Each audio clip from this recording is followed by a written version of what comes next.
Bonsoir à tout le monde. Je suis Pascal Pélissou, je suis agriculteur, et Bernard Varieux, à côté de moi, agriculteur aussi. On est tous les deux responsables du comité de développement du Gaillacois, GIRA. Donc on vous accueille à cette journée de l'entreprise agricole. C'est notre 5e journée qu'on organise. Et voilà, donc d'habitude on reçoit les élus, on invite les élus dans des exploitations agricoles. Alors aujourd'hui on vous accueille ici à Ligné-au-Pôle. Je remercie le directeur de nous accueillir. Je remercie donc tous les élus présents. On a ouvert un peu cette journée de l'entreprise au monde associatif, notamment tout ce qui tourne autour de l'alimentation. Donc on a pas mal de responsables d'APE ou de cantines. Le titre de notre journée de l'entreprise, c'est Ensemble, construisons l'avenir de notre territoire, alimentation et production de proximité. Voilà, on veut que ce soit une soirée qui soit constructive. Donc il y aura une partie d'intervention, donc intervention d'agriculteurs qui ont préparé cette journée, et aussi des intervenants de la Chambre d'agriculture et autres, mais enfin, je vais les reprendre. Voilà, donc c'est une journée ouverte, constructive, et aussi qui peut permettre au monde agricole et à vous présents qu'on se connaisse mieux, voilà, apprendre à se connaître. Donc la première partie, c'est la partie intervention, présentation de la Chambre d'agriculture. Je vous présenterai ce qu'on fait au comité de développement. Intervention de Julien Dedelec, notre conseiller énergie et bâtiment à la Chambre d'agriculture. Et en fait, l'intervention de Loïc Stéphane, chercheur et sociologue à l'université. Voilà, ça c'est la partie qu'on a construite. Et après, on aura une seconde partie, 3 ateliers où on pourra échanger. Donc, le premier atelier tendance et évolution de l'agriculture de notre territoire, territoire consommateur, et les filières de notre territoire qui existent déjà. On vous présentera tout ça. Donc après on fera un petit discours et apéro. Voilà.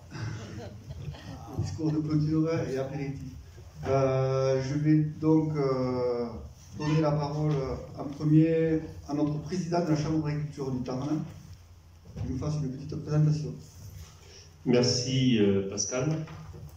Merci Pascal. Bonjour à vous tous. Voilà, donc Pascal l'a dit un peu, on a le comité de développement de Gaillac à GIRA a fait un peu bouger le modèle de ce qu'on avait l'habitude de faire depuis quelques années sur l'exploitation agricole. L'objectif des journées d'entreprise agricole est de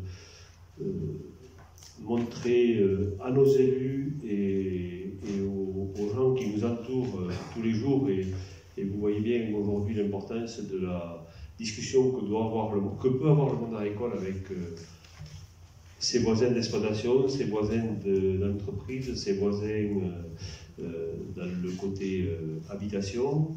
L'objectif de ce GEA est de montrer et d'ouvrir quelque part, de montrer sur l'exploitation agricole le sujet, et le sujet production, le sujet autour de l'agriculture, et aussi de pouvoir répondre à des questions. Alors c'était jusqu'à maintenant des choses que l'on faisait, que l'on partageait avec nos élus. Je veux remercier...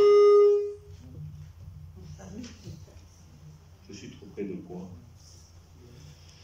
Je veux d'ailleurs remercier les élus de Gaillac-Groyer, parce que c'est un des premiers territoires où on a commencé ce genre d'opération, parce que voilà, c'était les gens, autant agriculteurs que élus, où on a été le plus près, le plus investi dans la rencontre. Je crois qu'une des premières était le béton est dans le pré, qui parlait du problème de l'urbanisation dans la campagne. Voilà, c'était un des premiers sujets, vous voyez, quelque part très en avant de ce qu'on voit aujourd'hui, mais qui quelque part était précurseur dans la discussion et dans la réflexion. Donc l'objectif de ce soir a été d'ouvrir un peu plus le sujet avec d'autres personnes que les élus, voilà, pour pouvoir parler de la production agricole sur le territoire du Gaillacois. Voilà, donc juste pour continuer ce qu'a dit Pascal, la présentation de la Chambre d'agriculture. Dans la Chambre d'agriculture, vous le voyez élus, c'est 34 élus, vous le voyez au tableau, c'est 34 élus depuis les dernières élections au mois de mars, 34 élus qui sont un collège exploitant, des collèges coopératifs, collèges salariés, et différents représentants des instances agricoles que sont le Crédit Agricole, la MSA, Groupama, j'en oublie. Et les syndicats agricoles. Voilà, donc ça fait 34 élus. C'est la Chambre d'agriculture, 71 salariés, un budget de 6 millions d'euros. Et les domaines d'intervention que vous voyez ici dans le réglementaire, dans l'installation de la stratégie, dans la production et sur les territoires, ce qui correspond au comité local du Gaillacois pour un, le Lauragais, la montagne et l'Albigeois pour l'autre, pour les quatre. L'ingénierie qui est aussi un domaine de compétences pour la Chambre d'agriculture. Voilà, donc c'est aujourd'hui une instance qui est au service des agriculteurs, certes, mais aussi au service des collectivités, c'est-à-dire que c'est aussi sur ce sujet-là que l'on veut travailler, c'est-à-dire que nous pensons tous que cette relation entre monde agricole et monde d'élus et de collectivités locales est un sujet très important. C'est pour ça que le développement de ce genre de journée comme aujourd'hui a été initié au début. Et maintenant qu'on est un peu rodé, je pense, il était important pour nous d'aller un peu plus loin dans la démarche. Je ne sais pas si j'oublie grand-chose dans la présentation que je peux vous faire aujourd'hui. Voilà, l'objectif étant dans les 4 comités de développement de faire ce genre de journée au moins une fois par an, sur des thèmes différents. Voilà, pas plus pour l'instant, je reprendrai la parole tout à l'heure. Juste pour laisser la présentation après, je pense que c'est Pascal qui va continuer la présentation de la soirée. Remercier Carole Grimaud, qui est l'animatrice de territoire sur le Gaillacois, Groyetois, sur le comité local d'ici, puisque je pense que c'est un vrai travail de tous les jours, c'est cette présence journalière sur le terrain qui fait que voilà, l'équipe d'agriculteurs que vous avez qui compose la tribune, le comité Agira, est aussi voilà, une équipe de gens, bon, pas spécialement à Albi, mais qui sont après des gens très investis localement, que les élus de terrain, vous avez l'habitude de voir, et c'est des gens qui sont quelque part les interlocuteurs de la Chambre localement. Et c'est ce qu'avait voulu Alain Bou, mon prédécesseur à la Chambre d'agriculture, et Marie Rousseau, à l'époque la directrice, qui a voulu développer ce genre d'opération parce qu'il nous semblait que notre vraie mission, certes, consulaire à Albi était très importante, mais aussi très proche du terrain, parce que c'était un moyen de faire remonter les besoins des agriculteurs, mais aussi des collectivités locales, pour que ce vrai dialogue s'instaure. Et il nous semblait que c'était une bonne solution. Je pense que l'exemple de votre communauté de communes est un exemple assez, de votre territoire est un exemple assez intéressant. C'est que l'on voit très bien que voilà, la demande du terrain est quelque chose de très important. Et tout ça a besoin d'animation. Donc merci encore à Carole d'animer ce groupe. Voilà, je ne vais pas en dire beaucoup plus, je pense. Et, Pascal, je te redonne la parole. Dans le comité Agira, vous l'avez ici présent. Alors je vais demander qu'il lève la main, parce que c'est eux qui ont préparé les agriculteurs du comité. On est là. Vous levez là. Alors, ceux qui prennent la parole se présenteront au fur et à mesure. Les autres, ils sont devant. Mais je les remercie. On les remercie. Ils ont participé à la préparation de cette soirée. Voilà, il y a quelques élus, mais il y a beaucoup d'agriculteurs qui ne sont pas élus à la Chambre d'agriculture, donc ils sont motivés pour travailler au sein de ce comité. C'est un comité qui essaie d'avoir des projets un peu innovants. C'est une interface chambre d'agriculture avec les collectivités locales et les agriculteurs du territoire. Donc, notre finalité, c'est d'avoir quand même des perspectives à moyen et long terme, de regarder devant. Et toute année, notre but, c'est d'amener de la valeur ajoutée sur les exploitations agricoles et de valoriser les productions locales. Alors, ces dernières années, on a eu des actions très concrètes qui ont vu le jour et vous seront présentées en groupe de travail tout à l'heure. C'est Produits 631, qui est une plateforme de produits locaux, Au Plat, qui est une association de producteurs de légumes, et la légumerie bio Terra Alter, qui a vu le jour il y a un peu moins d'un an. Une de notre grosse activité ces derniers temps, c'est accompagner la production, la production et l'adaptation des exploitations agricoles. Alors là, on a eu un travail avec l'AGLO.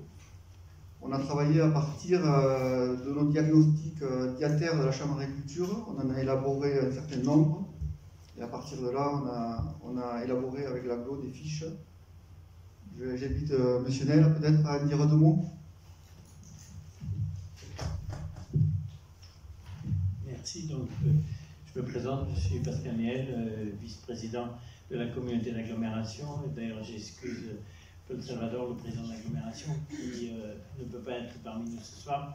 Alors moi, je vais être très bref. C'est simplement de dire que dans les compétences de la communauté d'agglomération, on a un certain nombre de responsabilités, et en particulier celle du plan climat.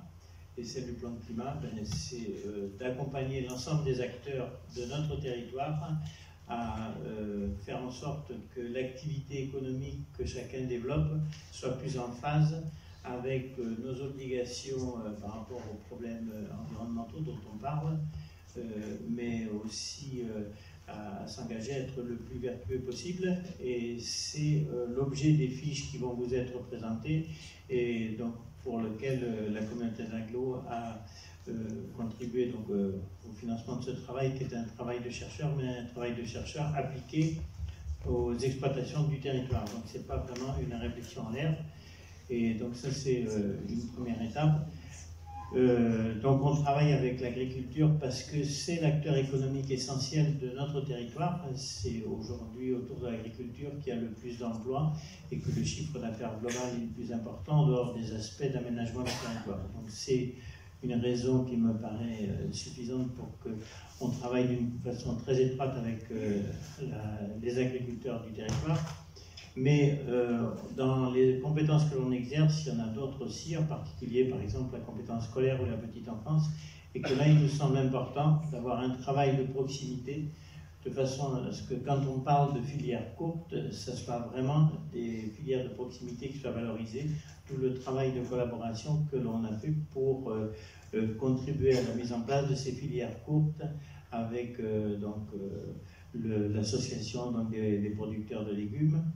Et d'ailleurs, juste une petite boutade, c'est qu'on constate que sur ces producteurs de légumes sont des anciens éleveurs. Donc quand on parle de réduction de la consommation de viande, je crois qu'il y a des agriculteurs qui anticipent puisqu'ils ont remplacé les vaches par les légumes. Et donc, c'était juste pour la boutade. Mais en fait, je crois que aussi c'est ça, aussi, c'est savoir s'adapter au monde qui nous attend et qui change de plus en plus vite. Donc c'est aussi ce à quoi nous avons travaillé, ainsi que pour regarder la faisabilité économique de la légumerie qui a démarré.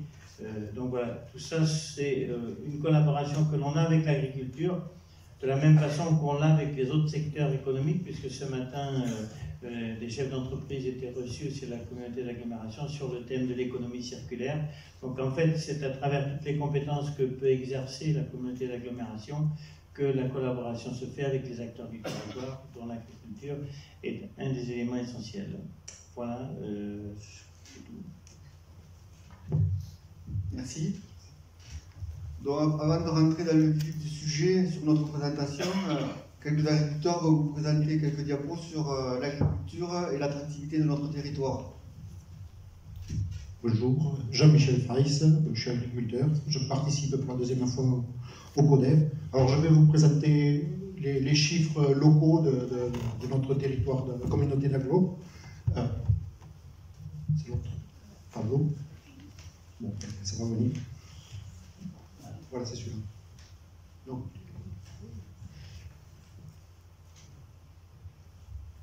bon, alors je vais parler par rapport à l'emploi, par rapport au label, par rapport aux animations que font les agriculteurs. On a perdu les...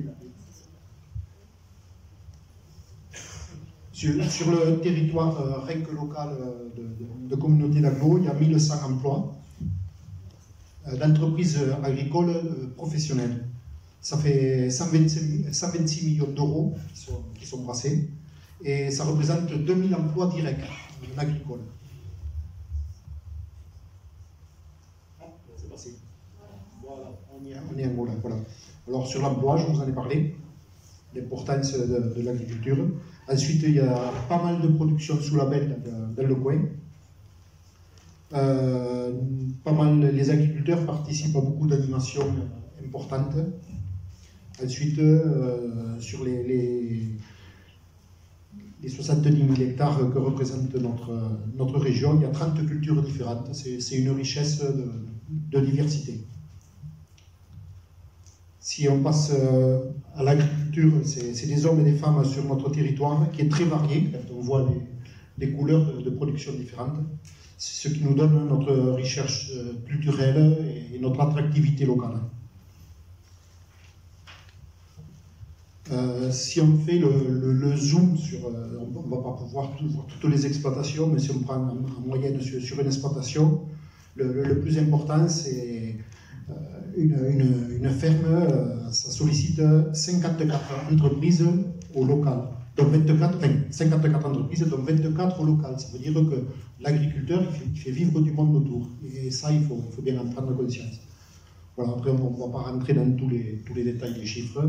Je passe là.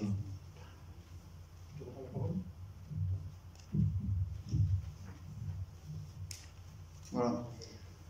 Donc maintenant, on va rentrer un peu dans le vif du travail que l'on a réalisé depuis un an. Alors, on a mis un an à construire cette journée, le comité. Parce qu'on a voulu essayer de construire quelque chose de réfléchi, de mûri, pour essayer d'avoir une tendance à moyen terme. Donc on a fait de la formation pour ça, notamment avec Louis Stéphane et Julien Nedelec. Alors avec Loïc sur un peu de sociologie et d'approche climatique et énergétique, et avec Julien aussi. On a essayé de prendre en compte aussi notre projet de territoire de l'agglo. Donc, depuis quelques années, c'est vrai qu'on participe au PCAET, notamment sur le climat, au PLH, ce qui concerne l'habitat, et au SCOT, sur le schéma de cohésion territoriale. Donc, aussi, on essaie de prendre en compte les influences un peu plus extérieures, nationales, européennes, internationales, sur la PAC, le CETA ou le Mercosur, par exemple. On essaie aussi de prendre en compte, bien sûr, les attentes sociétales. Voilà, et le plus important pour nous aussi, on est des agriculteurs, donc on prend en compte la pratique de notre métier. Les pratiques de notre métier et au quotidien, et aussi nous en tant qu'agriculteurs et citoyens, en tant qu'acteurs de notre territoire. Voilà comment on a essayé de construire cette journée. Donc maintenant, c'est Julien qui va intervenir, je crois. Bonsoir à tous, Julien Nedelec, conseiller à la Chambre d'agriculture du Tarn. Donc, on a essayé d'intégrer dans la réflexion les enjeux énergétiques et climatiques qui sont des enjeux forts, notamment pour produire et alimenter localement. Donc, dans un premier temps, quelques notions sur l'agriculture et l'énergie. Donc, à savoir que l'agriculture consomme que 3% de l'énergie globale à l'échelle nationale. Donc on peut résumer avec la formule qui est que l'agriculture n'est pas un problème pour l'énergie. Par contre, l'énergie peut être un problème pour l'agriculture, puisqu'elle peut représenter de 20 à 40% des charges d'une exploitation. C'est-à-dire qu'on observe vraiment une dépendance forte des systèmes agricoles face aux énergies, donc que ce soit le carburant pour les tracteurs, l'électricité pour la salle de traite, enfin, peu importe les énergies qu'elles vont consommer. Et on sait très bien que, enfin, vous le voyez vous tous les jours à la pompe, le fuel augmente, mais c'est pareil pour les agriculteurs, et pareil sur les factures électriques, ça a augmenté de 30% ces quelques années, et ça va encore augmenter. Et donc ça a un impact direct sur les exploitations, et donc elles seront de plus en plus dépendantes et sujettes à ces variations-là. Deuxième point, qui dit énergie, dit gaz à effet de serre, puisque la majorité des énergies qui sont consommées sont dites fossiles, et donc fortement émettrices. Avec une grande particularité pour le secteur agricole, c'est qu'une partie de ces consommations, enfin de ces émissions ne sont pas liées à leur consommation. C'est-à-dire que s'il y a des processus biologiques, je prends un camion pour le transport, quand le chauffeur il appuie sur l'accélérateur, il consomme plus de fuel, il émet plus de gaz à effet de serre. Pour le secteur agricole, c'est pas pareil, même s'il a un tracteur, à côté de ça, il y a un cycle biologique par rapport aux vaches et la rumination. Dans le sol, il y a le cycle de l'azote qui fait que ça émet des gaz à effet de serre qui ne sont pas liés aux consommations d'énergie. C'est pour ça que c'est plus délicat d'interagir. Il y a aussi une grande force pour le secteur agricole, c'est que c'est un des rares secteurs à pouvoir stocker du carbone et avoir un fort potentiel pour développer des énergies renouvelables et donc peu voire pas émettrices de gaz à effet de serre. Ça, c'est vraiment des choses qu'il faut retenir. Alors, pourquoi on parle de gaz à effet de serre? Parce que, rapidement, l'effet de serre, c'est ce qui permet d'obtenir une température moyenne et viable sur la Terre. Donc, s'il n'y avait pas de gaz à effet de serre, on aurait une température de moins 18 degrés, donc on aurait un peu froid. Le fait qu'il y ait l'effet de serre, c'est plutôt pas mal, on a 15 degrés. Pourquoi? Parce que les gaz qui sont dans l'atmosphère laissent passer ce qu'on appelle la lumière visible. C'est ce que vous avez en jaune. Mais par contre, retire les infrarouges. Et les infrarouges, on sent derrière une vitre, c'est ce qui nous permet de se réchauffer. D'où l'effet de serre dans les vérandas et choses comme ça. Avec les émissions de gaz à effet de serre que nous émettons via nos activités, en fait, on modifie cet équilibre et la partie, on va dire, de l'infrarouge qui repartait vers l'atmosphère reste coincée et donc on a un réchauffement climatique avec les impacts qu'on connaît. Donc, si on regarde finalement depuis 1850, c'est-à-dire en gros, depuis l'époque, on est en mesure d'enregistrer les températures à l'échelle mondiale. Donc là, c'est des écarts à la moyenne entre 1850 et 1900. En gros, entre 1850 et 1900, on a considéré que c'était notre base zéro, qui était notre référence. Et à partir de là, en fait, c'est des écarts à la moyenne. Et on voit que de 1850 à 1950, bon, il y a des variations annuelles, mais on peut dire que c'est assez plat. Par contre, depuis 1950, on voit que la courbe se décroche et en 100 ans, on a pris 1 degré Celsius. Sachant que c'est 1 degré Celsius à l'échelle mondiale. Donc, c'est-à-dire qu'il peut y avoir de fortes variations entre continents, pays, voire régions.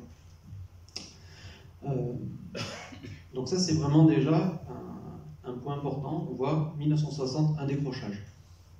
Si je continue ma démonstration et qu'on prend en compte les gaz à effet de serre, donc là c'est la même période, hein, c'est 1850, c'est 2010, mais qu'est-ce qu'on constate par rapport aux émissions liées au charbon, pétrole, gaz et extraction ciment? Donc, grosso modo, c'est nos principales activités émettrices de gaz à effet de serre. On voit que là encore, comme par hasard, 1950-1960, on a un décrochage des émissions de gaz à effet de serre. Donc on pourrait se demander, est-ce qu'il y a un lien entre gaz à effet de serre et changement climatique? Suspense. Et donc si on voit le diagramme suivant, donc là c'est les climatologues qui ont fait un exercice. Donc vous avez en bleu la température liée aux émissions de gaz à effet de serre uniquement naturelles, c'est-à-dire l'éruption volcanique et les cycles biologiques qui émettent du gaz à effet de serre. Et donc on se rend compte que quelles que soient les années, finalement, on a une forme de constance. Par contre, si à cela on ajoute l'activité humaine, l'effet anthropique, c'est-à-dire les émissions de gaz à effet de serre liées à notre activité, on se rend compte qu'il y a un impact direct sur l'évolution de la température. Et là encore, on retrouve notre 1950-1960 dans le décrochage. Alors vous allez me dire, oui, Mais c'est que depuis 1860, ça se trouve, on ne sait pas ce qu'il y avait avant. Hein, 1900. Voilà.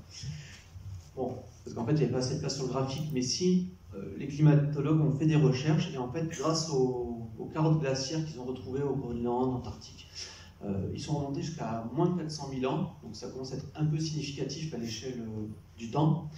Et on se rend compte, là encore, que sur ces carottes glaciaires, avec la datation, et comme par hasard, 1950, c'est la date qu'on retrouve dans l'augmentation importante des gaz à effet de serre. Voilà. Donc, la conclusion, c'est qu'il y a un effet indiscutable entre l'activité humaine, émission de gaz à effet de serre et réchauffement global. Donc, si vous voulez, par rapport à ça, tout le monde a entendu parler du GIEC. Donc, c'est des experts qui se sont réunis pour se dire, là, on a fait le constat, de 1900 à 2000, on voit que la température elle a augmenté. Qu'est-ce qui nous attend demain? Qu'est-ce qui va se passer? Et donc, ils ont fait des scénarios. Ils en ont fait 42, plus 26, plus 32, plus 17, plus 30. Donc, ça commence déjà à être significatif. Et en gros, tous les scénarios s'accordent pour se dire qu'entre 2000 et 2050, quels que soient les scénarios, ils sont assez unanimes.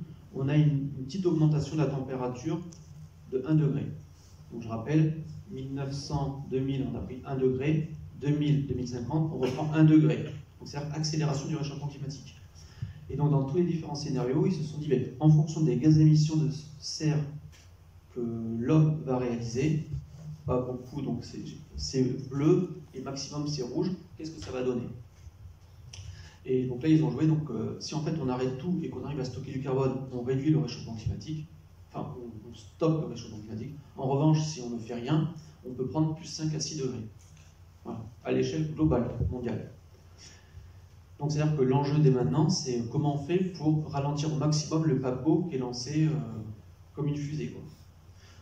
Pour info, cette simulation date de 2012. Aujourd'hui, les résultats disent que nos émissions de gaz à effet de serre sont supérieures dans le pire des scénarios. C'est-à-dire qu'on est tellement fort qu'on est encore plus fort que les scénarios catastrophes. Voilà. Donc c'est très encourageant. Voilà rapidement ces aspects-là. Après, si on regarde localement le changement climatique, donc là j'ai pris Gaillac. Donc à gauche, vous avez les températures, à droite, la pluviométrie. La température est représentée par les courbes et la pluviométrie par les bâtonnets sur 3 périodes. Donc j'ai résumé les années 70, en gros c'est 61-90, c'est historique. Les années 2030, c'est 2021-2050, c'est maintenant, grosso modo. Et 2080, c'est 2071-2100. Donc qu'est-ce qu'on constate pour les températures? C'est que autant pour l'hiver, on va prendre 2-3 degrés. Bon, c'est déjà pas mal. On pourra peut-être plus aller au ski, mais tant pis. Par contre, l'été, on se rend compte qu'on va prendre 5 à 6 degrés. Donc c'est vraiment significatif en termes d'augmentation de température. C'est-à-dire que 2003-2013, qui étaient des années exceptionnelles, ça sera le quotidien. Et si on regarde la pluviométrie, on se rend compte qu'à partir de mai, juin, juillet, août, septembre, ça va manquer d'eau. Donc c'est-à-dire des gros risques de sécheresse et de disponibilité en eau. Donc bon, au-delà, à travers ces chiffres de température, de pluviométrie, il faut très bien se dire qu'il y a des conséquences pour notre quotidien. C'est-à-dire que est-ce que nous, on va être en mesure de supporter cette chaleur?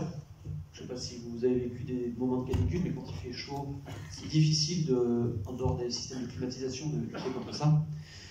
Et c'est-à-dire aussi pour le monde agricole, s'il y a des sécheresses, pas de production, s'il n'y a pas d'eau, s'il y a des températures qui augmentent, qu'est-ce qu'on produit? Des nouvelles variétés, qu'est-ce qu'on s'adapte? Vous voulez manger local, mais si localement on n'est pas en mesure de produire, qu'est-ce qu'on fait? Et donc, les questions, c'est comment s'adapter au changement climatique. Ça va être peut-être une des questions qu'on va traiter lors des ateliers. Pour résumer, le constat, c'est que le climat change, augmentation du CO2 atmosphérique, augmentation de la température et les pluies qui diminuent, avec des impacts, photosynthèse, donc le potentiel de production. Donc en fait, il ne faut pas voir forcément le réchauffement climatique que comme quelque chose de catastrophique, mais ça peut peut-être permettre d'améliorer des conditions et de produire plus. À condition de pouvoir lutter contre le stress thermique et d'autres d'autres solutions. Pour résumer, il y a de nombreux éléments qui nous montrent que le climat change et qu'il va changer de plus en plus vite. Comme dit, on a pris 1 degré en 100 ans, on va prendre 1 degré en 50 ans, 1 degré en 25 ans. Pardon.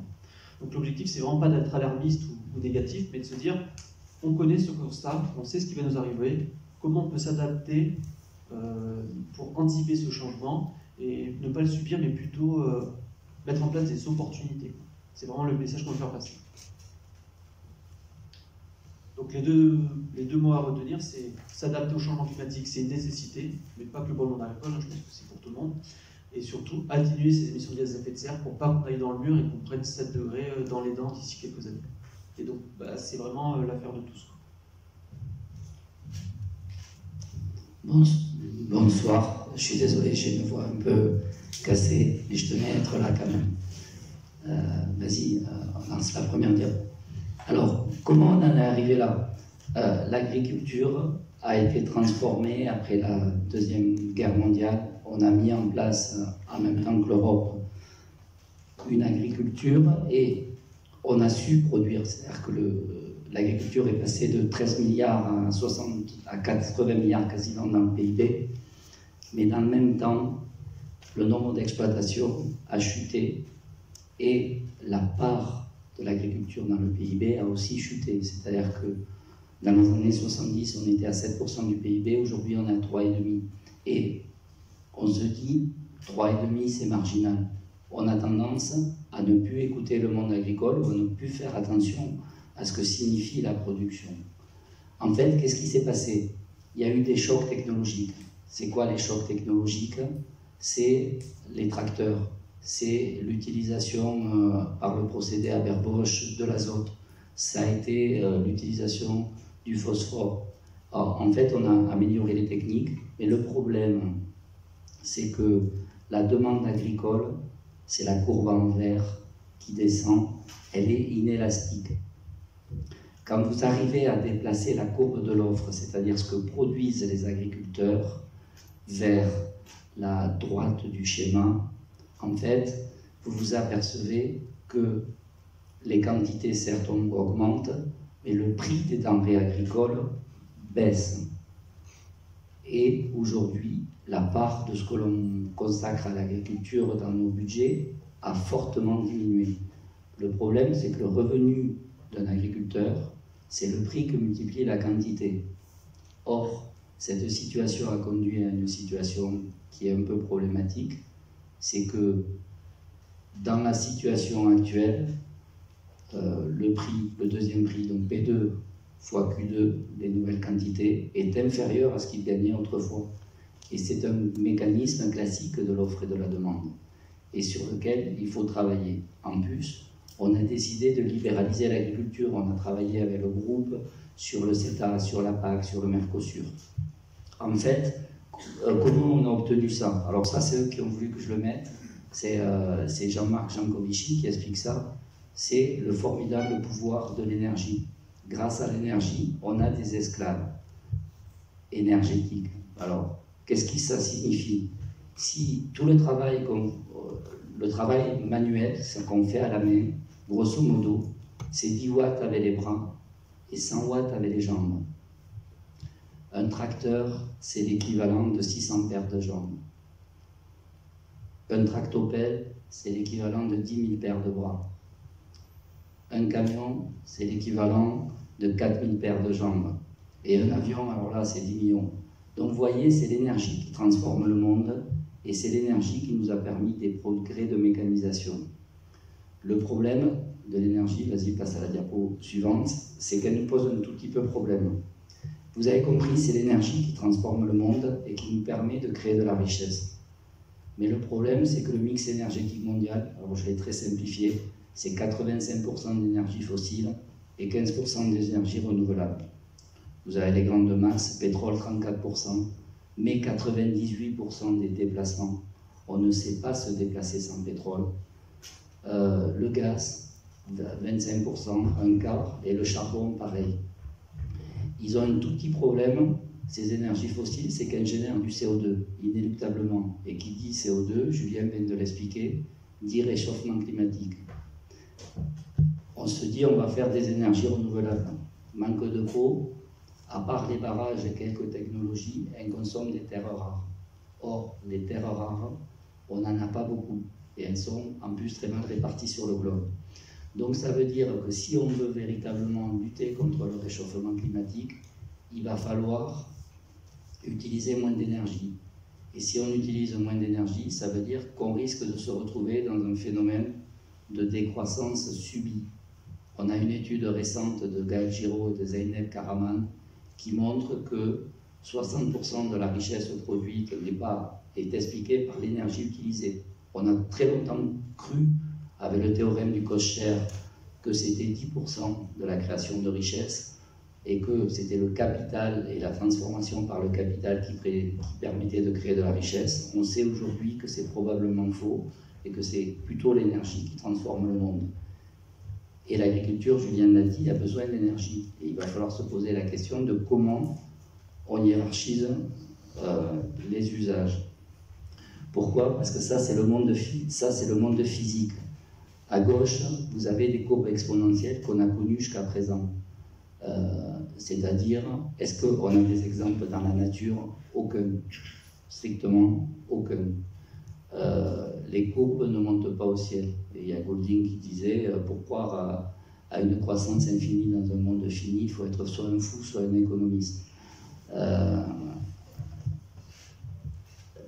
Lorsque vous avez une ressource renouvelable, typiquement la pêche, les forêts, les champs, etc., vous avez une sigmoïde, c'est-à-dire que vous ne pouvez pas dépasser la capacité porteuse.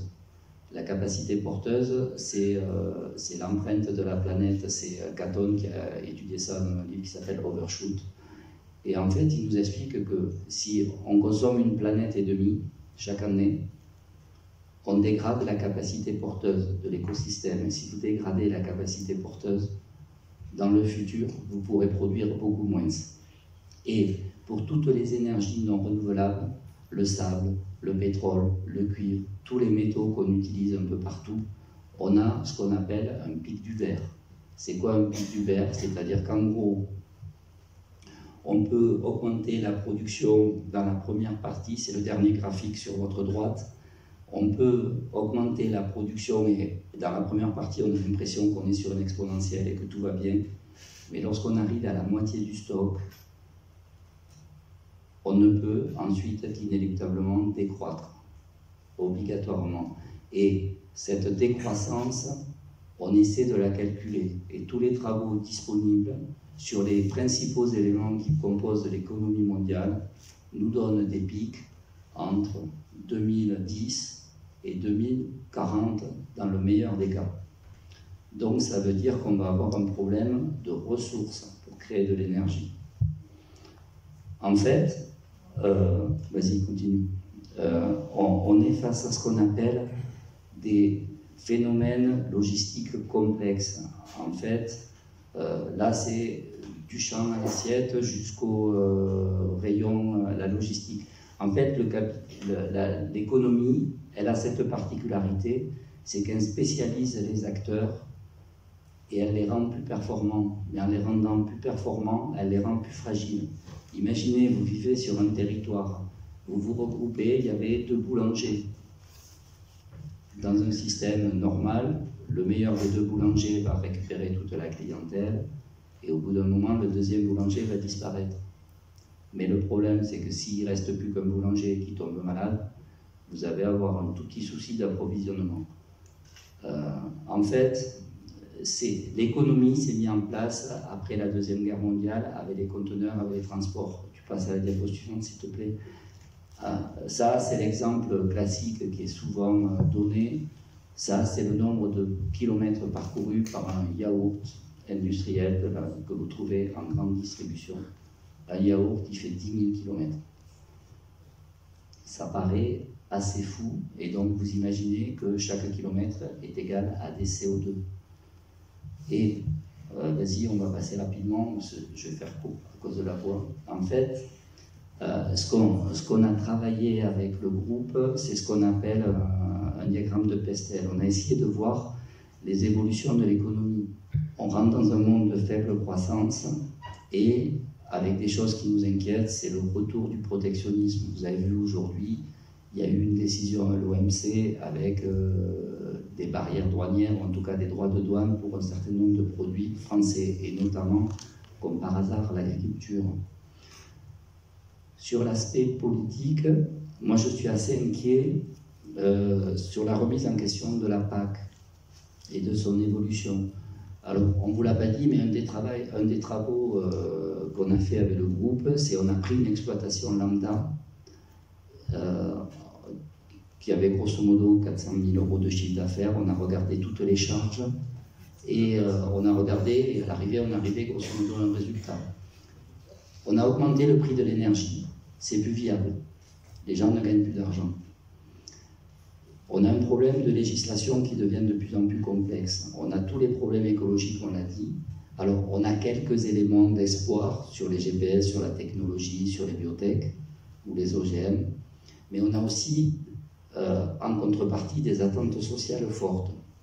Des changements de mode de vie, des représentations de la nature un peu idéalisées, un peu genre Heidi ou La petite maison est dans la prairie.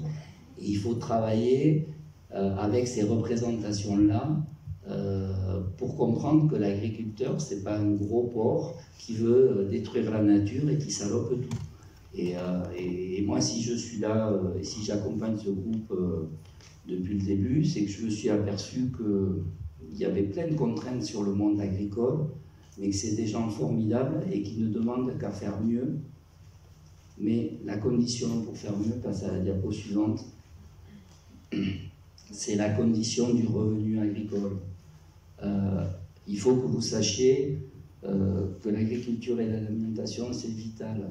Il y a Cochet, qui est un peu catastrophiste, qui est assez rigolo, il me fait marrer, mais il dit « Entre la civilisation et la barbarie, il y a 5 repas. Imaginez si vous n'avez pas à manger demain. » Il faut vraiment se poser la question du revenu agricole. Il faut se poser la question, et vous l'avez fait, Monsieur Niel, la question des circuits courts. Après, sur la qualité, il faut définir ce qu'est la qualité. On s'aperçoit que dans les imaginaires des gens, le bio, c'est super, mais bon, ok, c'est bien, mais il y a une enquête qui a été faite en sociologie qui est très intéressante. On a mis le label WWF. Vous savez, comme quoi l'entreprise donne... Les gens croyaient que c'était un signe de qualité. D'accord ? Donc ça pose des questions sur l'éducation à la qualité. Et après, la dernière question que ça pose, c'est aujourd'hui, l'eau, vous payez, vous avez de l'eau. L'électricité, l'essence, c'est pareil. Est-ce que demain, il va falloir se poser la priorisation des usages sur des territoires en période de canicule, en période d'étiage bas des rivières, en période de pénurie, quels sont les usages prioritaires? Et ça, c'est un sujet éminemment complexe. Mais il faut écouter là, les spécialistes de la gestion de l'eau, il faut écouter l'ensemble du cycle. Parce que l'eau, elle a un cycle naturel et c'est pas si évident que ça de la stocker, et donc il faut aussi réfléchir aux pratiques culturelles. C'est très compliqué, mais c'est passionnant, et c'est pour ça que je continuerai à les accompagner.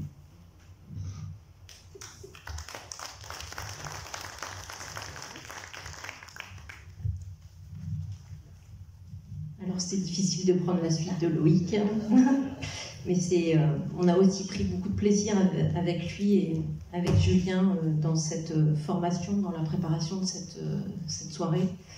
Et la bonne nouvelle, en fait, c'est qu'on a quand même trouvé des attentes et des intérêts partagés avec la société.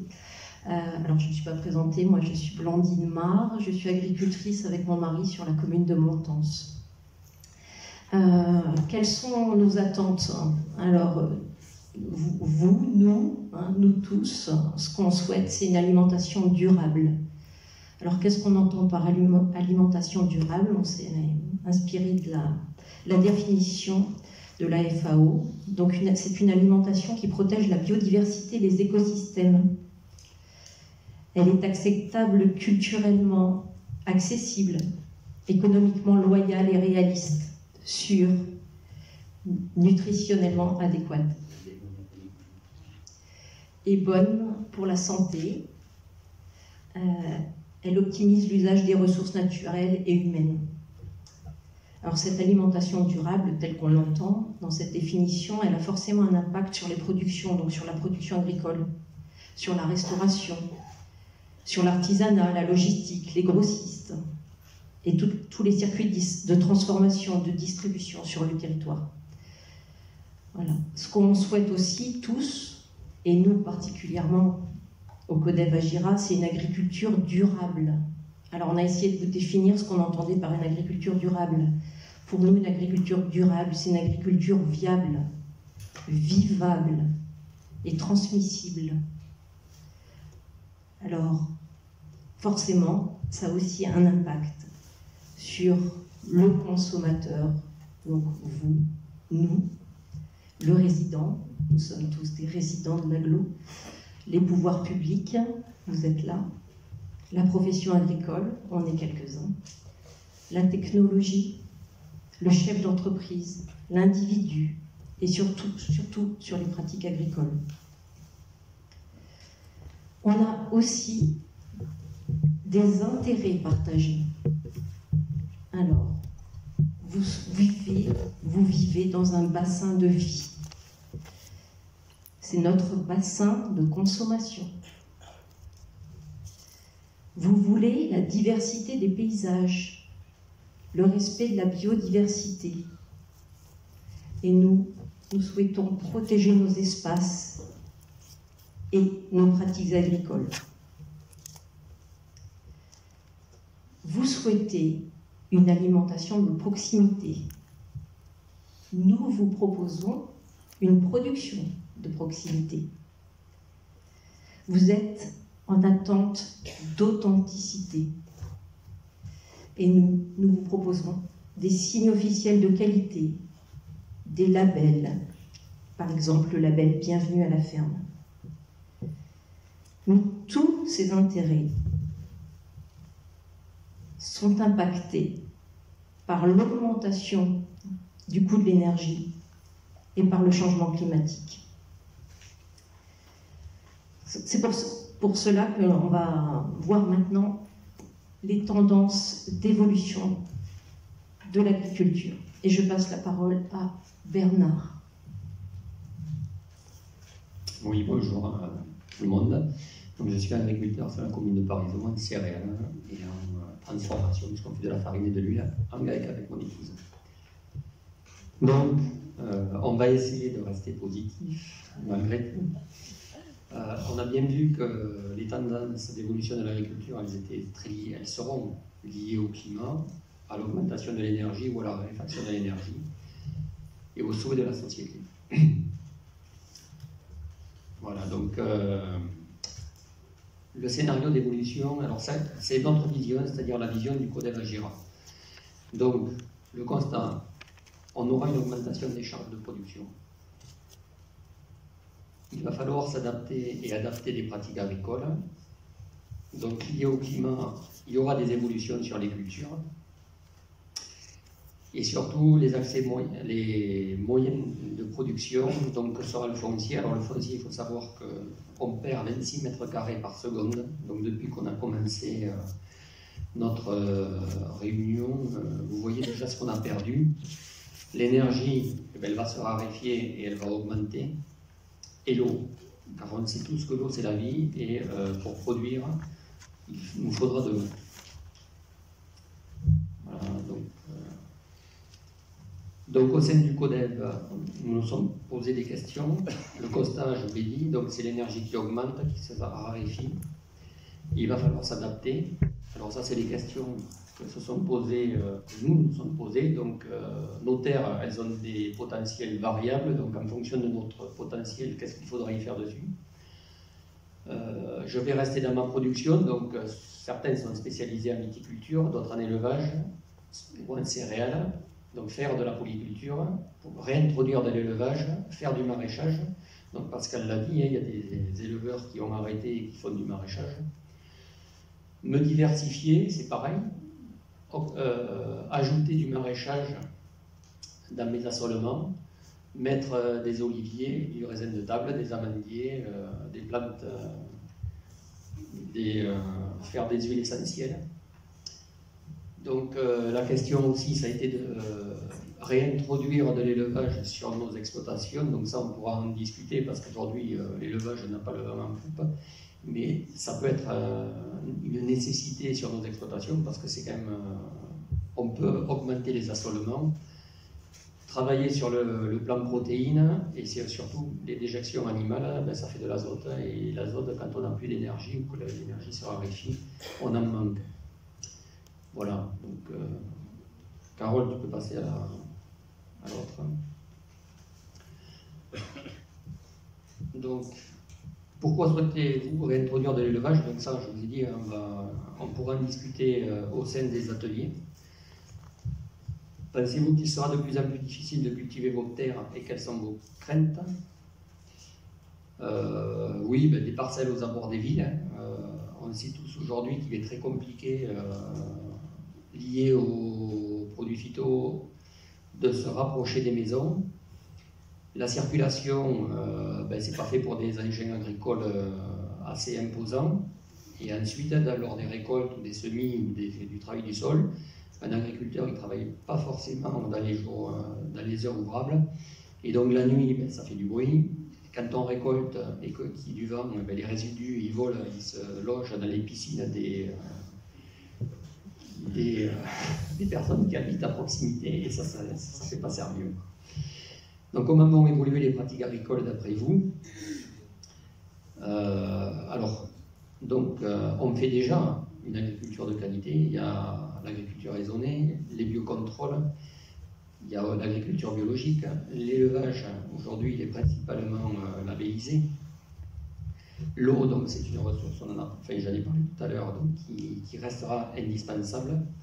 Et se reposer par rapport à l'élevage, et donc repositionner le cycle de l'azote, mais on pourra en discuter tout à l'heure.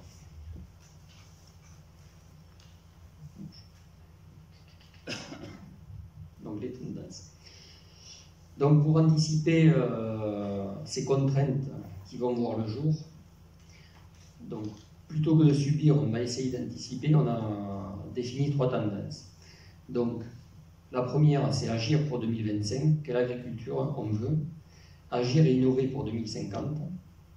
Et le troisième scénario que l'on ne souhaite pas, mais c'est on continue comme si de rien n'était. Donc, pour le moment, nous avons un territoire attractif. On a des hommes et des femmes qui aiment leur métier, qui sont motivés pour continuer. On veut permettre aux consommateurs de devenir consommateurs et avoir une agriculture qui est plus autonome, de proximité, avec des outils de transformation. Donc, ça a été dit précédemment. Il y a des outils aujourd'hui, et Terra Alter en est un bel exemple, donc, qui nous permet d'aller jusqu'au bout de la transformation, de garder la valeur ajoutée, d'être créatrice d'emplois sur le territoire.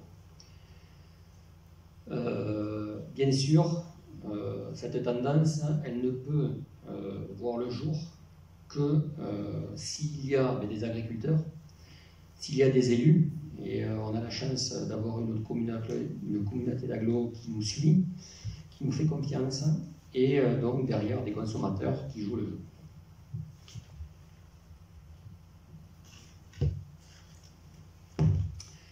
Donc, la deuxième tendance. Alors, la tendance, c'est pour 2050. Donc, on l'a dit, raréfaction de l'énergie. Il va falloir prioriser des choses. Donc, alors, en aucun cas, il s'agit... c'est vraiment anticiper les choses. Et on sait tous qu'une prédiction est une activité très difficile, surtout quand elle concerne l'avenir. Donc, elle reste à bâtir avec vous. Donc, c'est une économie circulaire. Vous avez les hommes d'un territoire au centre, donc les exploitations agricoles autour, et bien entendu les équilibres qu'il y a et qui vont se faire. Donc, les animations du cadre de vie, il y a les marchés de Paimbal, l'entretien du territoire. Bon, il faut que le territoire reste attractif. Les artisans, donc, on sait tous que les artisans sont une nécessité pour pouvoir vivre les uns et les autres ensemble. Il faut les maintenir. Tout ce qui est logistique, donc c'est gérer les flux. Alors il n'y a pas que le transport, mais c'est l'organisation qui va se faire entre les producteurs et les consommateurs. En ce qui concerne donc, les productions, ben, ça peut être, on peut tout imaginer, des assolements en commun, le partage de la main-d'œuvre, la complémentarité d'une production à l'autre, la mise en place d'outils de transformation, tout ce qui est santé, produits de saison, éducation. Donc on sait que l'alimentation, ben, c'est le premier remède. Les produits de saison, ben, il ne faudrait pas oublier qu'une tomate, elle pousse l'été et pas forcément l'hiver. Éviter de faire courir effectivement l'aliment et de lui faire faire X kilomètres. Et tout ça, ça se travaille au niveau de l'éducation, des écoles. Et voilà ce que je peux vous dire sur ça. Donc, Carole, tu passes. Voilà, la synthèse des tendances. Donc, les tendances possibles. Donc, mes non souhaitées, donc c'est celle que je vous avais dit. Donc, au premier, c'est augmentation de la pression sociétale, l'économie et les échanges des accords mondiaux. On sait très bien que ça a été dit précédemment que l'agriculture a tout à y perdre dans ce schéma-là. C'est l'industrialisation de l'agriculture qui n'a rien à voir avec l'agriculture et le bon sens paysan. Donc, c'est une augmentation des structures et c'est surtout à des structures qui sont non transmissibles. Voilà, il faut énormément de capitaux. Ça veut dire qu'une personne qui a monté sa structure, qui l'a fait grossir aujourd'hui, ben souvent les enfants ne veulent pas reprendre de telles structures. Ça veut dire qu'il faut se mettre avec des associés ou alors amener des capitaux extérieurs à l'agriculture. Donc c'est forcément une diminution du nombre d'agriculteurs, le développement de zones non exploitées, et donc là on va favoriser des endroits où les terres sont, qui ont un potentiel élevé, et donc on va revoir arriver des friches et donc des risques d'incendie. Voilà, donc c'est pour ça qu'on a élaboré tous ces scénarios. On va vous demander de travailler avec nous pour l'élaboration d'un scénario qui va nous permettre de travailler ensemble. Voilà, et pour continuer, je vais laisser la parole à Sylvain.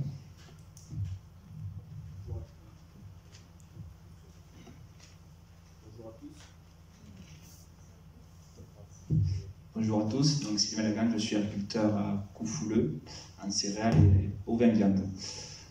Donc voilà, Bernard a présenté le scénario tendance non souhaitée. Je tiens à préciser que c'est ce qui se passe actuellement. Donc c'est une tendance où nous les agriculteurs on perd beaucoup à court terme, mais où tout le monde perd à long terme.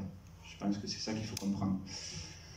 Donc nous on a construit un scénario qui nous convient beaucoup mieux, c'est-à-dire un territoire qui reste productif et qui raccourcit les circuits qui par la proximité. Donc on a défini quelques outils à mettre en place. Donc ça c'est le travail que nous on doit faire avec l'aide des citoyens et des politiques. Donc c'est réduire notre dépendance énergétique et réorganiser nos filières, nos façons de faire. Donc je pense notamment à un retour de la diversité dans nos exploitations sur nos territoires. On souhaiterait aussi, et je pense que c'est absolument nécessaire pour des circuits courts et de proximité, avoir les outils de transformation et de valorisation de produits sur le territoire.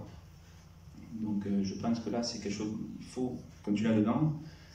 Et enfin, pour rester productif, et comme on l'a expliqué dans les tendances futures, il faudra arriver à sécuriser nos moyens de production, l'irrigation, le foncier, parce qu'on a parlé de ressources limitées, le pétrole, le gaz, tout ça.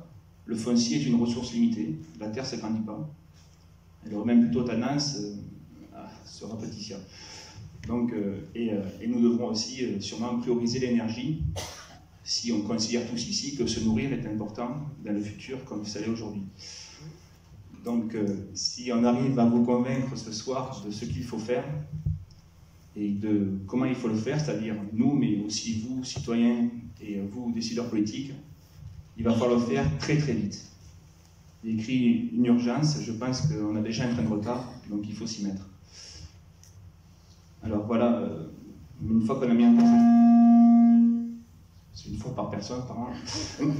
Une fois qu'on a mis en place ce scénario, au sein du comité Agira, on a défini ce qu'il fallait faire, comment il fallait le faire.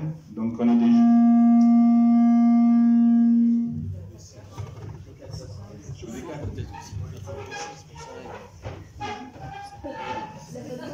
Ouais. Donc on a essayé de définir ce que vous recherchez, ce que les consommateurs recherchent, donc des éléments de proximité, peut-être plus de protéines végétales dans le futur, moins de viande mais de qualité, des produits locaux, des produits agroécologiques, des produits bio, et aussi un maintien ou un retour à la biodiversité dans les territoires. Nous avons aussi des aspirations qui sont un retour à l'authenticité, à la naturalité, au bien-être, à la santé et au faire soi-même, donc c'est-à-dire revenir à cuisiner nous-mêmes. Et nous devons aussi avoir des engagements qui sont les défis climatiques, le stockage du carbone, puisque je rappelle que, comme ça a été dit, l'agriculture a la capacité de le faire, et on doit le faire, et le juste prix du producteur. Donc tout ça, c'est ce vers quoi on doit aller, mais on doit faire tout ça en prenant en compte la transition énergétique, les contraintes qu'on aura, c'est-à-dire sur le climat et sur l'énergie. Donc voilà, alors pour ça, on a défini un ensemble de mesures à mettre en place qui nous permettraient de mettre ce scénario en place, du coup. Donc comme je l'ai dit, on voudrait des consommateurs, c'est-à-dire des gens qui consomment et qui s'impliquent dans la production de ce qu'ils consomment. Donc ça commence par acheter des produits au bon prix, et donc le prix actuel, c'est pas le bon prix, je pense qu'il faut être clair là-dessus. On souhaiterait aussi des gens qui consomment local, qui mettent en avant le local. Et ensuite, comme je l'ai dit, il faudra maintenir dans un monde contraint notre capacité de production, donc il va falloir essayer de protéger, de prioriser nos moyens de production, l'agriculture, donc la gestion des ressources naturelles, l'eau, l'énergie, l'électricité, le foncier agricole. Je passe le micro à Marilyn. Bonsoir à tous, moi je suis Marilyn Brevet, je suis agricultrice sur Gagac. Donc moi ce que je vais vous proposer, c'est, je vous ai trouvé très attentif, très calme. On va peut-être un peu bouger, mais dans 5 minutes, encore 5 minutes. Donc voilà, moi je vais vous proposer la suite de la soirée. Alors comme vous l'avez compris, nous on a penché en formation 4 jours, plus plein de réunions, plus plein de travail, plus plein de recherches. Donc vous allez maintenant nous aider et on va se répartir en 3 ateliers. Alors pour d'un côté avoir des échanges autour des tendances d'évolution, comment vous pensez ce que nos experts nous ont dit, comment on va pouvoir aussi dans un deuxième atelier travailler ensemble, donc devenir des consommateurs. Donc comment vous allez aussi être peut-être des ambassadeurs autour de chez vous, puisque vous avez des responsabilités plus ou moins grandes, et on en a tous de toute façon. Et ensuite, comment on va pouvoir travailler en partenariat, et là, on va aussi se baser sur ce qu'on a déjà fait, que ce soit avec la création de terre à terre, l'OPLA et d'autres thématiques que nous avons bien travaillé en local. Donc 3 ateliers.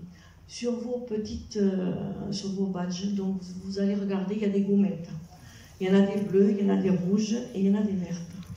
Donc en fait, vous allez suivre les salles. Vous allez retrouver la salle bleue, la salle rouge et la salle verte. Pour ça, on va vous aider.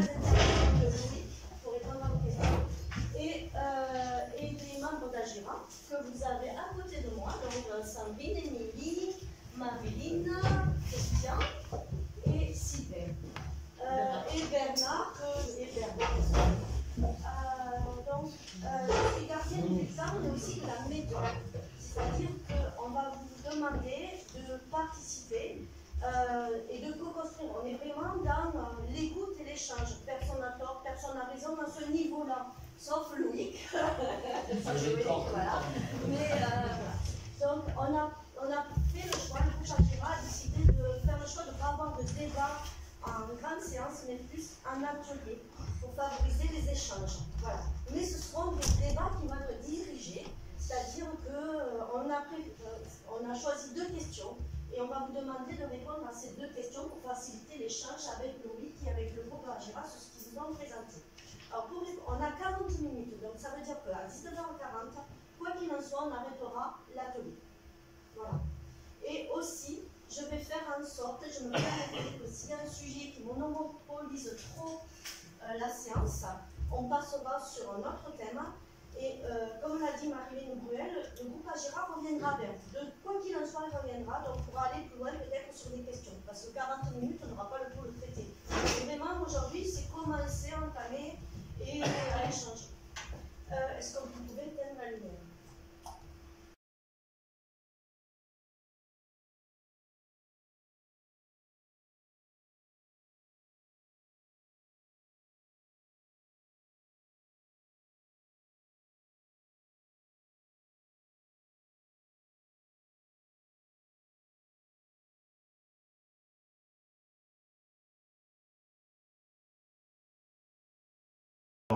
Merci tout d'abord.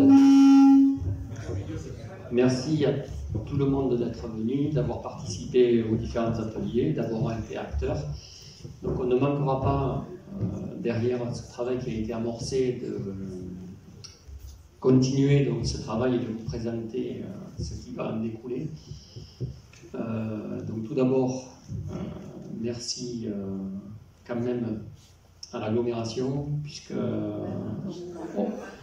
donc, on n'aurait pas pu faire ce travail sans leur confiance. Donc c'est quelque chose qu'on a bâti avec eux, qu'on veut continuer avec la société, puisque aujourd'hui on a bien vu dans les différents ateliers qu'elle était partie prenante de l'agriculture, de la production et des productions locales de proximité, etc. Donc moi je vais donc arrêter là. Donc merci à Terra Alter pour avoir participé déjà, pour nous avoir fait confiance au début de leur activité et d'avoir participé. Donc vous verrez à l'apéritif il y a des légumes qui nous ont été offerts par Terra Alter. Donc je vais passer la parole à Jackie Werner, donc, qui est vice-présidente de la Chambre et qui va conclure. Donc ensuite, il y aura Pascal Miel et M. Bonnecarrère, Stéphane derrière Jackie. Voilà. Merci à vous tous. Merci Loïc pour ton travail. Voilà. Voilà, ben Jean-Claude ayant dû nous quitter, je vais conclure.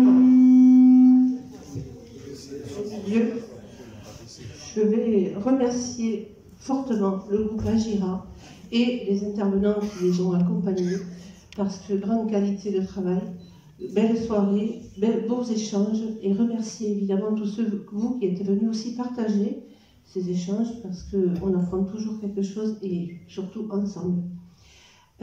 Donc ce travail, il sera restitué par la suite, comme ils nous l'ont dit, donc on aura l'occasion de se retrouver. Et pour autant, je vous remercie encore parce que c'est très dynamique. Et donc, je suis sûre que des échanges, il y en aura d'autres parce qu'ils auront encore d'autres plans d'action à nous proposer. Merci, Agira.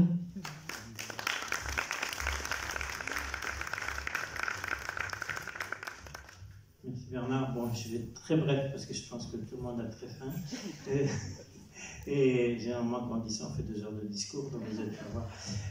Non, juste, moi, je veux dire que je suis fier d'abord de pouvoir travailler avec le groupe d'agriculteurs, avec les élus qui ont été associés. Je suis content que la communauté d'agglomération ait pu contribuer justement par le biais du financement.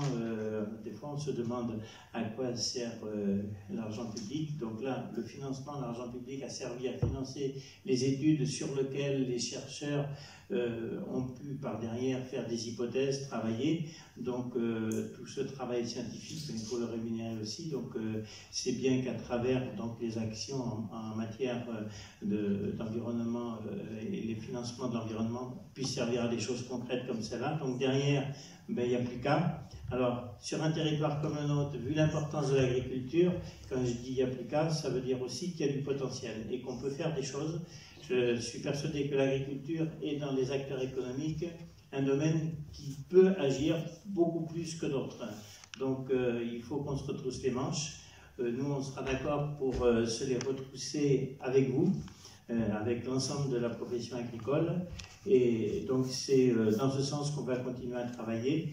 Et quand on a une collaboration comme celle que l'on a avec l'appui aussi de chercheurs de qualité, on va trouver des solutions parce qu'au début j'étais un peu pessimiste. J'ai cru que j'allais être malade tellement il sortait des choses négatives. Mais je suis convaincu qu'on va arriver à trouver du positif et que justement on va continuer à travailler ensemble dans ce sens et puis manger local.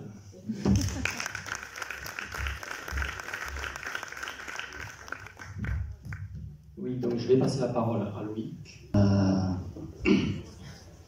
En fait, déjà, je voulais vous dire merci au groupe Agira parce que j'ai pris un plaisir incroyable. Je me suis dit dans quelle galère je me suis mis. Ils sont fous, je leur annonçais que des mauvaises nouvelles et il va falloir que j'assume derrière. En fait, on a travaillé avec eux et on a essayé de distinguer tout ce qu'on pouvait faire. Alors, en haut, je vous ai mis ce qui était plutôt de la prérogative des collectivités. En bas, c'est plutôt en direction de la population. On s'est aperçu que sur l'accompagnement, merci Monsieur Niel, on peut travailler sur de la veille, sur de l'ingénierie, les aider à avoir de l'information. On peut les associer au SCOT, au PLUI, on peut travailler sur tous les outils. Et le groupe Agira et les agriculteurs en général ont une capacité d'expertise qui permet d'enrichir en fait les documents que l'on produit lorsqu'on est élu. Sur la logistique et la distribution, on peut imaginer des aides au stockage. Il y a déjà la plateforme sur son 31. On peut aider à la distribution, à la logistique. On disait qu'avoir des stocks tampons sur un territoire, ça pouvait être utile. Donc on peut imaginer qu'il y a des friches industrielles, il y a des zones sur lesquelles on a des entrepôts et on peut imaginer du stockage et du stockage tampon. Sur la transformation, qui est importante pour ajouter de la valeur ajoutée, il y a la légumerie qui a été faite. Mais on peut essayer d'imaginer de la transformation sur des plats cuisinés, sur des cuisines partagées. Il y a des gens qui utilisent des cuisines un jour ou deux par semaine parce qu'ils font des marchés de plein vent. Peut-être que si on fait un local qu'on partage entre 3-4 acteurs, on va pouvoir créer de l'activité. Au niveau des cuisines centrales, il y a la possibilité, on a eu des beaux exemples là dans les groupes, avec une cuisine locale qui arrive à avoir jusqu'à 40% de produits locaux. Il peut y avoir un lien avec les acheteurs, les autres acheteurs, un travail sur la distribution, sur la contractualisation, avec tout ce qui est restauration hors foyer finalement. Au niveau du consommateur, on peut aussi travailler en direction des AMAP, des restaurateurs, mais des restaurateurs qui ne font pas de la restauration collective. Sur les magasins, peut-être qu'on peut imaginer des magasins paysans, des magasins de producteurs, des éléments qui peuvent suppléer à la distribution. On a vu que les territoires, et ça c'est un lien plutôt pour la population, mais il y a la possibilité d'organiser des marchés de plein vent, des festivités qui permettent de mettre en valeur les produits, des visites et s'ouvrir vers les autres. On a vu que finalement on ne se connaissait pas et que l'ouverture à l'autre était importante pour créer de la confiance et du lien. Et enfin, et c'est quand même tout ce qu'on a produit pendant les petits ateliers, on peut éduquer au goût, à la production agricole, au jardinage, au gaspillage. On a eu un exemple de quelqu'un qui nous disait qu'ils avaient mis en place des indicateurs de gaspillage pour les réduire. Et donc, en fait, il peut y avoir des partages d'indicateurs. Parce qu'en fait, ce qu'on s'aperçoit, c'est que quand vous avez des indicateurs, quand vous avez des éléments de compréhension des dossiers, vous êtes beaucoup plus capable d'être proacteur. Vous êtes beaucoup plus capable de comprendre ce qu'il est possible de faire et ce qu'il l'est moins. Et le dernier travail, ils ont fait un travail extraordinaire, ces gens d'Agira, ils sont aujourd'hui capables de vous dire ce qui est rapide, facile et pas cher, et il faut commencer par ça, et ce qui est plus lent, plus cher et plus compliqué. Et c'est par des petits pas, c'est par cette capacité à discuter qu'on arrivera à créer du lien sur un territoire. Souvent, les gens se bloquent, on l'a dit en groupe, vous êtes d'accord sur 95% des gens, 95% du dossier, on pourrait traiter ces 95%, et vous vous bloquez parce qu'il y a 5% qui bloquent, et pour 5 ou 2 ou 3% qui bloquent, on refuse de traiter 100% du dossier. Et c'est pas comme ça qu'on va aller vers des territoires résilients. Mais pour ça, il faut que mutuellement, on se fasse confiance et qu'on soit capable de faire des pas vers l'autre et qu'on apprenne à se respecter et à dialoguer ensemble. Je vous remercie.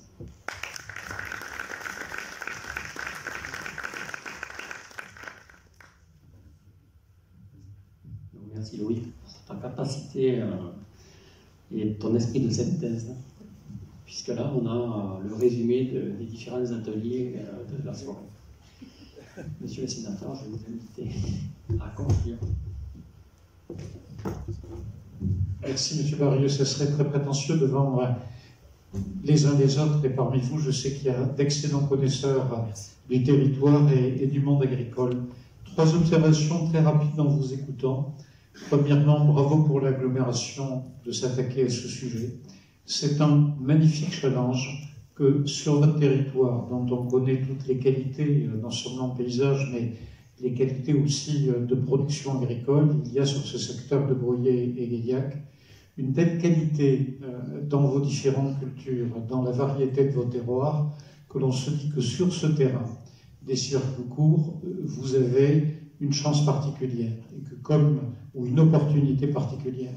Et que comme, deuxièmement, vous êtes voisin de la grande métropole toulousaine, avec un machin qui fait aujourd'hui plus d'1 million d'habitants, il y a à l'évidence, pour votre territoire, des éléments particuliers à gérer, même si on peut aussi avoir une vision, bien sûr, plus limitée du circuit court, mais je pense quand même que ce sont des choses qu'il faut voir de manière ouverte, comme j'ai pu l'entendre tout à l'heure. Deuxième élément, les circuits courts. Vous avez présenté beaucoup d'observations, et ce qui m'a frappé en vous écoutant, pour avoir participé à de nombreuses journées dites de l'entreprise agricole, ou organisé la dernière était à Senouillac, mais j'ai assisté dans aussi d'autres secteurs du département, ce sont des journées qui sont souvent centrées sur les problématiques agricoles. Les agriculteurs parlent aux agriculteurs, comparent leur savoir-faire, les évoquent devant leurs collègues élus locaux. Là, vous avez fait un autre choix. Vous n'êtes pas parti sur les programmes, pas sur les problèmes généraux, je dirais, de l'agriculture française. On n'était pas dans le CETA, on n'était pas dans les capacités d'exportation, on n'était pas dans le domaine du macro, mais on était au contraire tout à fait volontairement dans le domaine micro, sur le terrain.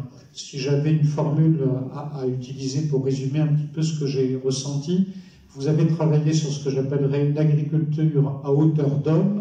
Par à hauteur d'homme, je veux dire à hauteur du producteur et à hauteur du consommateur. Et j'ai trouvé ça très intéressant, y compris dans les interrogations qui sont les vôtres sur comment faire vivre cette volonté. Je reviens, on ne va pas reprendre le petit, mais l'ont bien en tête maintenant votre slide. On voit bien qu'il y a une attente de nos consommateurs, de nos concitoyens quant à la qualité des produits, vous le savez tous, la volonté de connaître ceux qui les produisent, mais en même temps, je retire le en même temps, le parallèlement, la société évolue tellement vite que le poids du digital devient énorme. L'aspect magasin physique est beaucoup plus en difficulté. Je ne sais pas, honnêtement, qui va gagner ce match, ou ce challenge, entre la volonté de nos concitoyens d'aller vers les circuits courts et la manière dont ça sera organisé. Est-ce que ça sera organisé à travers des Agira ou équivalents avec des plateformes locales? Je trouve que notamment ce que vous développez, 31 et 81, est une excellente réussite. Ou est-ce que, si je puis me permettre de caricaturer un peu, des gros machins comme Amazon seront capables de rendre ce service avec la puissance de feu de leur plateforme. Je trouve que les questions que vous avez posées sont des questions importantes. Elles sont importantes économiquement pour les territoires, mais vous l'avez compris, c'était un arrière-plan du propos de Loïc Stéphane, également sur le plan, je dirais, un petit peu plus sociétal ou sur le plan éthique. Et je terminerai en vous disant également que dans votre soirée, il y avait deux choses tout à fait, pour moi, nouvelles par rapport aux journées traditionnelles qui sont organisées avec la Chambre Agriculture. Vous avez ouvert la participation à des personnes qui ne sont pas forcément dans le monde agricole ou dans la gestion publique,